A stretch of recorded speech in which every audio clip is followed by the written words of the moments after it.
आती तिथे माती, कांद्याची रेट स्वस्त होती. हर्ष चव्हाळे कांदे कॅरेट मध्ये भरती. आप कहाँ थे ज्ञानी बाबा? तर जयशंकर मित्रांनो, कांदे मार्केटला अचानक घेऊन जायचं ठरतं म्हणून आपण सर्व कांदे कॅरेट मध्ये भरून ठेवले. आणि मला 15 दिवसापासून कामांना गुमचाडताय म्हणून आज तर मी डायरेक्ट दुपारी 3 तास झोपणार आहे. तर भेटूया 3 तासानंतर.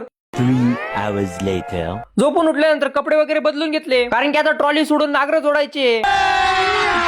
अभी मजा आएगा ना भिड़ो. सोडून दिली टारली, कारण की माझ्या मित्राला सोडून गेलेली त्याची मैत्रीण वारली.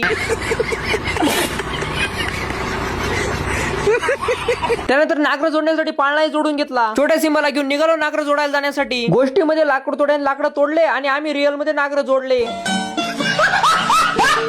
पण आपल्या या नागरांना थोडासा प्रॉब्लेम आला होता. आणि प्रॉब्लेम असा आहे, हा नट इथे आहे तर पुढच्या नागराचा असा नट तुटून गेलेला आहे. नट खोलण्यासाठी आपल्याला फाळ पुढे करायचा होता. मग काय मी आणि काकांनी मिळून फाळ पुढे करून घेतला. नट बाहेर काढून घेतला, कारण की दुकानदाराला असाच नट सांगून असाच नट आणायचा आहे सेम टू सेम. मग काय आपला दररोजचा डायलॉग, मी आणि काका निघालो सटाण्याला जाण्यासाठी.